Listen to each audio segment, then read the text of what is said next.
I just bought the book Bushcraft by Mors Kochanski, and I decided that instead of just putting it on the shelf, I would read it and try to practice the skills inside. In order to motivate myself to do so, I'm starting a little outdoors book club on my channel. The purpose of these videos is to share information, practice. I'm hoping to learn a lot in the process, and hopefully you will too. One other thing, I'm not an expert. If I was an expert, I wouldn't need to buy a book. You'll get to see what an average guy from Iowa does trying to practice these skills. You don't have to be a Superman to go outside. Welcome to episode 4. This is mostly going to be a chalk and talk, but I am going to demo a couple little things as we go along. In this episode, we're going to move on to the establishment phase of fire. Just to review what Mors Kochanski's 4 phases of fire are, he goes with ignition, establishment, adaptation, and then maintenance and moderation. So we've covered in the first 3 episodes 3 different ignition sources. We covered matches, flint and steel, and a bow drill fire. So we'll start this episode with a Mors Kochanski quote.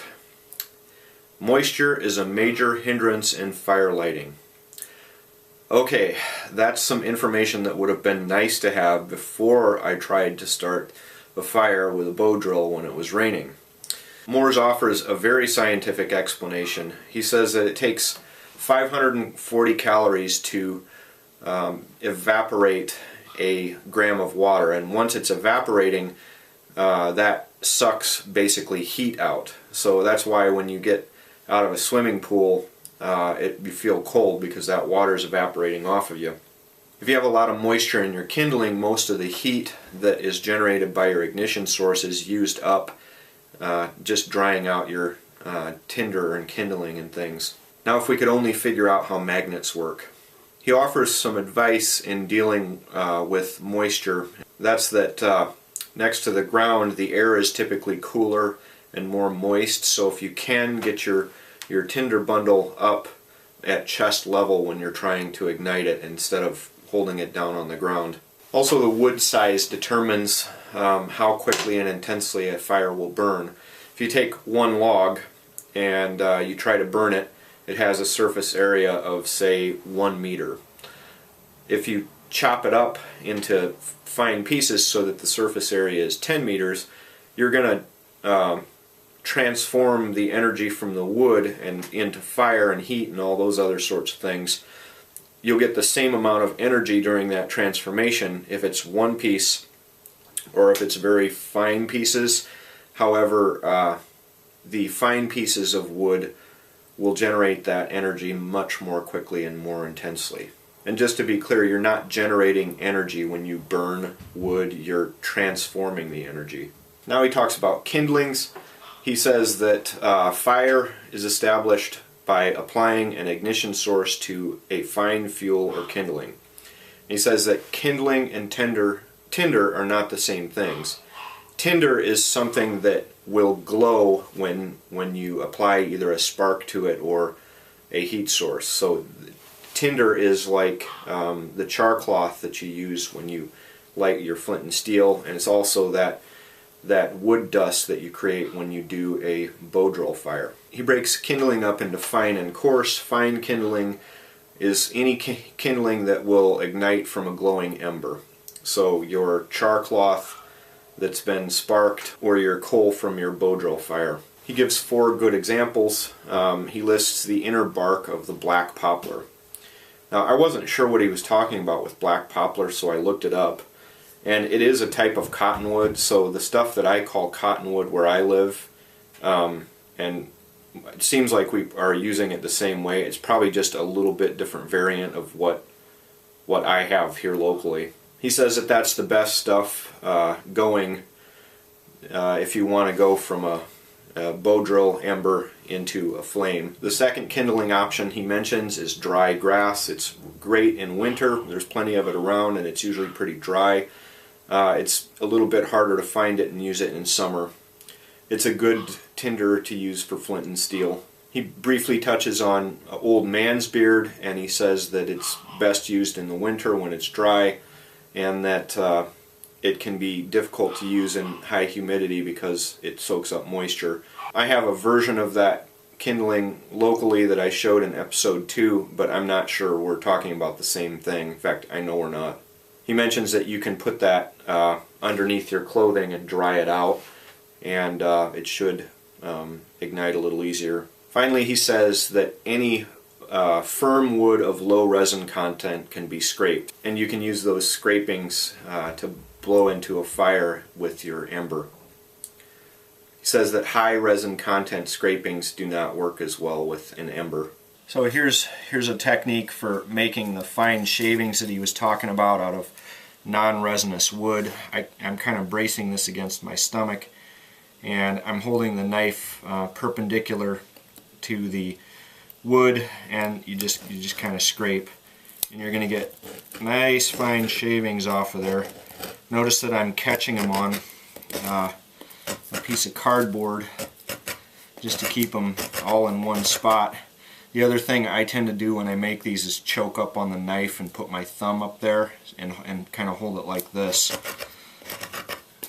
I don't know that that's the right way, but it's how I've kind of done it.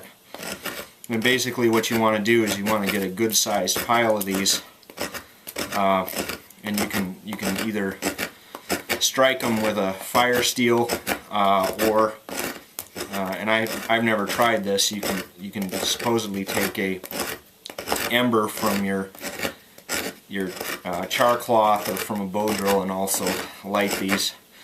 The question I would have about using an ember to light these is when you blow on the ember, what happens to the fine dust? These are black walnut shavings. I'm going to give it a test. The easiest way to start something with a fire steel is to press the fire steel onto a hard surface and then strike. Sometimes it's not possible, but today it's possible, so I'm just going to try and see if I can light these. There. And I used a real small amount because I don't want to burn my whole house down, but that's fine shavings. He defines coarse kindlings as any dry wood that is about the size of a matchstick and is readily ignited with an open flame or a large amount of glowing timber. The first coarse kindling he talks about is birch bark, and there are birch trees in Iowa. They just aren't very common. You'll find them growing in clumps sometimes, and I have not come to rely on birch bark. The next one he talks about is taking black poplar bark and shaving it down. He says no matter how wet it is, there will be dry on the inside, and you can scrape that to make a dust, and it will always take a fire real well.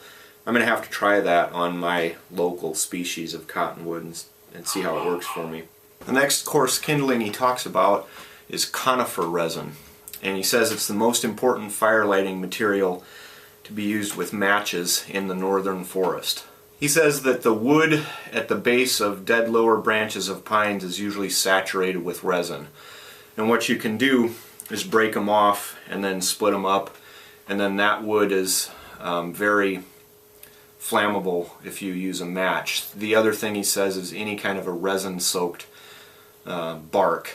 To me, this is fat wood, or what I think of as fat wood, and I'll show a little bit of that. This is a big old pine tree in my yard, and these are some dead lower branches. If you look closely here, you see resin right here. There's a dead one, there's a dead one, there's some resin there. And then here's one where it already broke off, and you see there's some resin soaked bark here that I'm going to chip out of there. And I'm going to try to, if I can, break one of these off.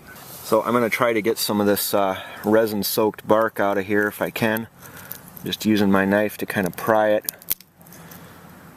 There, you see that? That's good stuff right there. Maybe try for a little more here.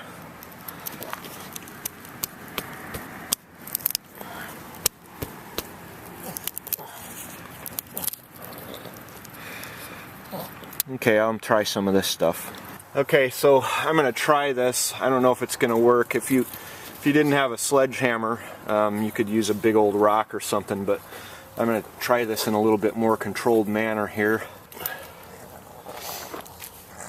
So I'm not sure how resin saturated that is, but I did kind of expose some more of this stuff at the base. I'm going to split this up and try it. So this is a commercially available piece of fat wood. It's just basically a pine that's got really saturated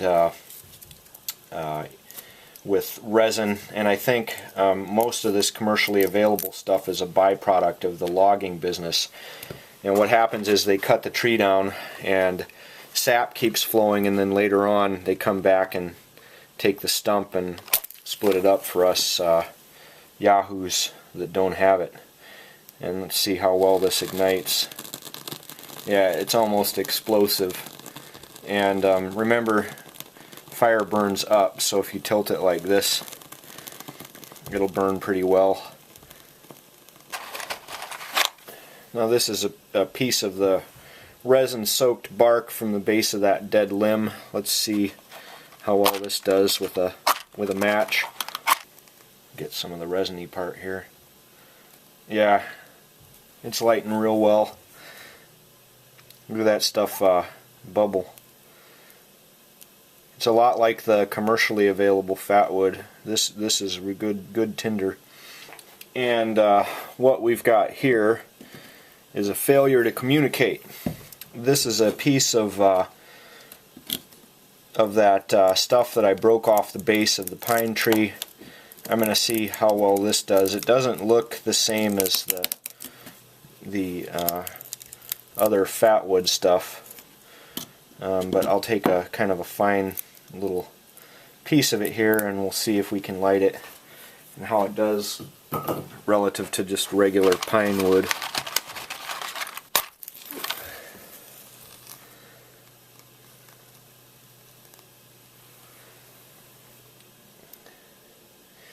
You know, I gotta say it's not burning quite as impressively as the fat wood, but it did light a little bit easier than I would expect it to. I'm still not calling this resin soaked, but it was fairly easy to light with a match, and it's staying burning pretty well. The final coarse kindling he talks about is dead pine needles. And he says they work. The ones you want are typically on the lower branches of a pine tree, and they should be red and still attached to the tree because they'll be waterproof and they won't be soaking up moisture. In the next episode we'll head outside and start some fires with twig bundles and all sorts of fun things. So I'll see you then.